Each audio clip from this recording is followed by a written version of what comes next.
Meeting लिए, उसका मुख्य उद्देश्य बताइए सर। आज भारतीय जनता पार्टी न केवल बरवाड़ा, हिसार, हरियाणा, पूरे देश के अंदर मंडलों के ऊपर जाकर के जो हमारे बूथ समिति के अध्यक्ष हैं, संयोजक हैं, सह संयोजक हैं, उन सब की मीटिंग लेकर के उनको प्रशिक्षित कर रही है। ये हमारी एक कार्यशाला थी, मीटिंग नहीं थी जी। और इस कार्यशाला में आने वाले 9 और 10 फरवरी को जो हमारे बूथों के ऊपर एक दूसरे से चेंज करके बूथ के हमारे प्रवासी कार्यकर्ता जाएंगे और 24 घंटे वो वहीं उस बूथ के ऊपर रहेंगे। सुबह 9 बजे 9 तारीख से लेकर के 10 तारीख की सुबह 9 बजे तक वहीं पर काम करेंगे। इसमें मुख्य कई बिंदु है, वहाँ लोगों से मिलना, नव मतदाता से मिलना, जिन लोगों को सरकार में बिना खर्ची पर्ची की नौकरियां मिली है, अनेकों लाभ मिले हैं, उज्ज्वला योजना मिली है, अनेकों मकानों के लिए पैसे मिले हैं, गरीबों के लिए अनेक योजनाएं जो हमारे देश के प्रधानमंत्री नरेंद्र मोदी और मुख्यमंत्री मनोहर लाल जी ने सरकार के द्वारा दी गई है, उन सब लोगों से संपर्क करना।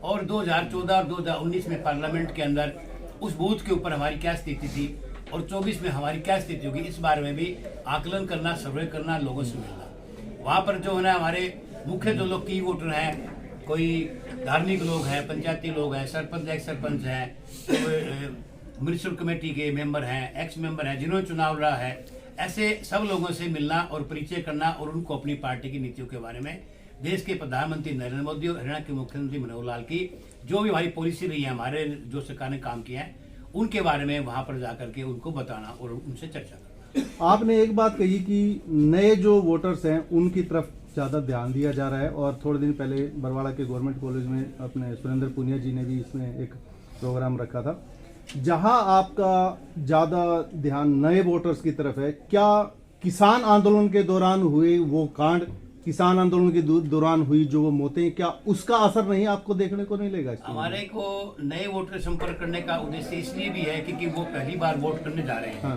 और पहली बार जो कोई भी आदमी वोट डालता है तो उसके विचार, उसको जानना कि उसके दिमाग में क्या उमंग है, क्या तरंग है, उसको जो नए वोट डालने का जो उत्साह उसके अंदर है, तो वो क्या सोच रहा है देश के प्रति, प्रदेश के प्रति क्या सोच रहा है, और हम देश के प्रति क्या दे रहे हैं, देश और प्रदेश में क्या दे रहे हैं, ये एक दूसरे बात की साझा करना, ये हमारा मुख्य उद्देश्य है। किसान की बात करें तो भारतीय जनता पार्टी के समय में किसान के लिए जो किया है, आज तक के देश के इतिहास में किसी ने नहीं किया। देश के प्रधानमंत्री नरेंद्र मोदी ने पहली बार किसान निधि, किसान के खाते में 6,000 रुपए डाल करके पहली बार किसान का मान सम्मान किया। कांग्रेस के लोग कहते हैं तो ऊंट के मुंह में जीरा है। अरे भले लोगों, तुमने इतने साल देश में राज किया, तुमने तो जीरा का, तुमने कुछ नहीं दिया। हमने कम से कम ये सोच ली कि जो किसान है, जो ना देखते हुए धरती का सीना चीर करके इस देश के लोगों के लिए अन्न देना काम करता है, उसका पेट भरता है, हमने उसका मान सम्मान किया। आगे इस मान सम्मान को और बढ़ाएंगे जितना वो होगा। तो किसान के लिए एमएसपी की बात है, बिल्कुल हमारी सरकार खरीद रही है। और जो भी किसानों के लिए अनेक ऐसी योजनाएं चलाई हैं, वो इस देश में पहली बार आकलन कंपेरेटिव करेंगे हम तो नरेंद्र मोदी सरकार बनने के बाद, हरियाणा में मुख्यमंत्री मनोहर लाल की सरकार बनने के बाद और पहले जो लोग रहे हैं, बड़ा अंतराल हुआ है। बड़ी ही इसमें जो है ना, इतनी बातें हुई हैं कि आप कंपेयर करेंगे तो हम उनसे बहुत आगे किसान के हित के लिए काम करने वाले भारतीय जनता पार्टी, नरेंद्र मोदी और मनोहर लाल जी के सामने बाकी लोग टिक नहीं पाएंगे। अगर हम बात करें अयोध्या में रामलला मंदिर की प्राण प्रतिष्ठा की, हम उसको राजनीति कहें या रामनीति?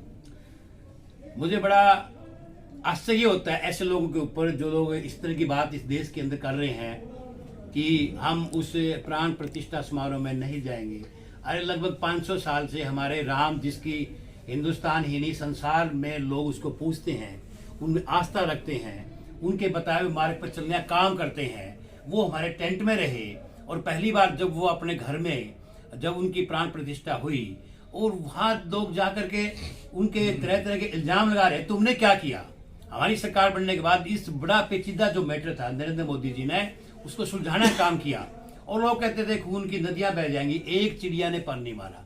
हमने धारा 370 को तोड़ा। बहुत सारे लोग कहते थे यहाँ खून की नदियां बहेंगी, एक किसी ने वहां पर जो पत्थर चलते थे कांग्रेस की सरकार में, आज मरने मराने की बात छोड़े, एक जन पत्थर नहीं चला। आज हमने जो देश के लिए, और मेरा सौभाग्य है कि हमारी पीढ़ी ने ये सब देखने को मिला, राम को अपने घर में विराजमान होते हुए देखा।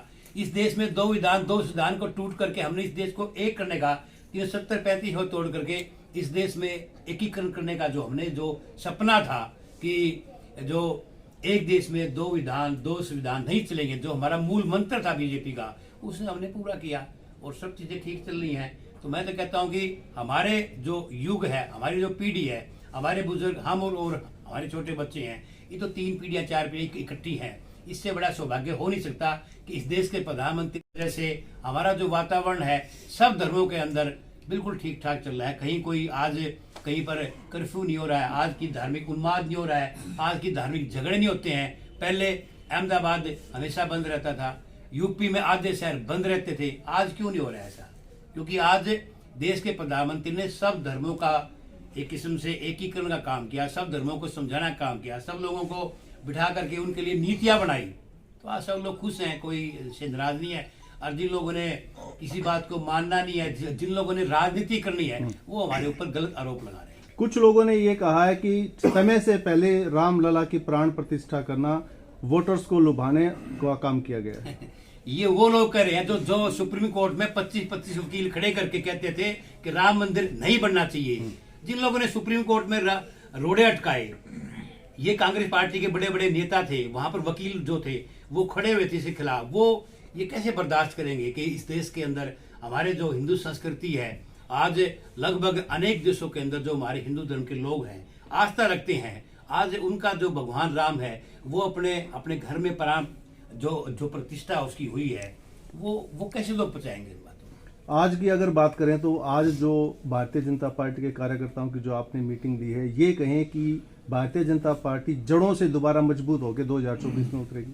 भारतीय जनता पार्टी जड़ों से पहले भी मजबूत थी, तभी हमने 2014 में बहुमत की सरकार बनाई, 2019 में भी मजबूत थी, हमने पार्लियामेंट की सीटें बढ़ाई, और 2024 में भी हम 370 जैसे देश के प्रधानमंत्री ने लोकसभा में बड़ी जिम्मेदारी से कहा था बीजेपी जाएगी, और एनडीए के हमारे सहयोगी दलों के साथ मिलकर के हम 400 से प्लस सीट आगे लेकर के जाएंगे। इसमें कोई शक नहीं है। कांग्रेस और दूसरे जो लोग विपक्ष के लोग हैं बौखला चुके हैं। ये इंडी नाम का गठबंधन था वो टूट चुका है। कहीं बंगाल भाग रहा है, कहीं उत्तर प्रदेश भाग रहा है, कहीं कोई भाग रहा है, कहीं कोई भाग रहा है। तो ये तो वो कहते हैं ना, वो बाणमती का जो कुंबा जोड़ा था, रोडे सारे टूट टूट के भागे, ये कुछ नहीं है। और जो कांग्रेस के लोग जो कहते हैं कि ये सीटें कैसे हैं, अरे तुम 40 पार ही कर लेना, हम तो 400 पार करेंगे, और दावे से ठोक के कहते हैं। बरवाड़ा मंडल के इन जो सैकड़ों कार्यकर्ता के दम के ऊपर कहते हैं कि हम जहां बैठे हैं वहां से हम पार्लियामेंट के अंदर बहुत तगड़े मतों से पहले से विजेता जीत के जाएंगे, और इस देश के अंदर 400 पार का आंकड़ा एनडीए गठबंधन और 370 बीजेपी 100% पहुंचा के जाएंगे, और कांग्रेस 40 पार करने नहीं जा रही है। मतलब आप ये कहना चाह रहे हो कि अब की बार लहर नहीं सुनामी आएगी? आप इसको कुछ भी कहते हैं, सुनामी को, ज्वार भाटा कहो, नरेंद्र मोदी का लोगों के प्रति प्यार कहो, 140 करोड़ लोग चाहे वोट नहीं देते हो, लेकिन मुझे एक बात का दावा है, जो लोग नरेंद्र मोदी के चाहे वोट नहीं दे रहे हैं, फिर भी वो प्यार नरेंद्र मोदी से करते हैं। वो कई मजबूरी करते हैं, हम तो इस पार्टी से बंधे हुए हैं, हम तो यूं बने हुए हैं, पर कहते हैं हमें गर्व है, हमें फक्र है कि पहली बार इस देश के अंदर एक 56 इंच छाती वाला एक प्रधानमंत्री मिला, जिसके सामने संसार के देश नतमस्तक होते हैं, चाहे अमेरिका हो, चाहे ऑस्ट्रेलिया हो, चाहे जापान हो, चाहे कनाडा हो, और चाहे रूस हो। सारे के सारे लोग जब भी कोई समस्या संसार में आती है तो देश के प्रधानमंत्री नरेंद्र मोदी की तरफ देखते हैं। और मुझे कहते हुए बड़ा फक्र है, जब यूक्रेन युद्ध हुआ तो सब देशों ने हाथ खड़े कर दिए थे। पाकिस्तान के भी जो लोग वहां थे वो भी तिरंगा लेकर के जब वहां से निकले तो युद्ध रुक गया था। इससे बड़ी बात हमारे लिए फक्री क्या हो सकती है? करके जो यूक्रेन युद्ध था उसमें से निकले और युद्ध रुक गया था। कांग्रेस के पीछे ईडी क्यों लगा रखी है भाजपा ने? ईडी कांग्रेस के पीछे नहीं लगा रखी है। जिन लोगों ने इस देश को लूटा है, वो चाहे कोई भी है, उनसे माल वापिस ले रहे हैं। देश की जनता का पैसा है लूट के, अब उनकी धीरे धीरे गिनती आ रही है, अब वो बौखला रहे हैं। और वो कहते हैं ना, चोर मचाए शोर। कांग्रेस के लोगों का ये हाल है। अगर वो भाजपा में आ जाए तो वो शुद्ध हो जाते हैं, गंगा में जैसे। ऐसा कुछ नहीं है। कौन भाजपा जिससे शुद्ध नहीं हुआ? आप एक चीज बताओ, आप पार्टी के शोधक हैं, वो जेल में भेजे हैं, हमने भेजे हैं क्या? कोर्ट ने भेजे हैं। फिर तो आप कोर्ट को मानना छोड़ दो। Supreme court, high court, lower court है, हमने थोड़ी सिसोदिया के जेल में भेजा है, संजय सिंह को हमने थोड़ी जेल में भेजा है। और अब केजरीवाल जी की बारी आने वाली है, हम थोड़ी भेज रहे हैं। एक तरफ आप संविधान की शपथ लेके बात करते हो और दूसरी तरफ कहते हो कि हम ये बीजेपी कर रही है।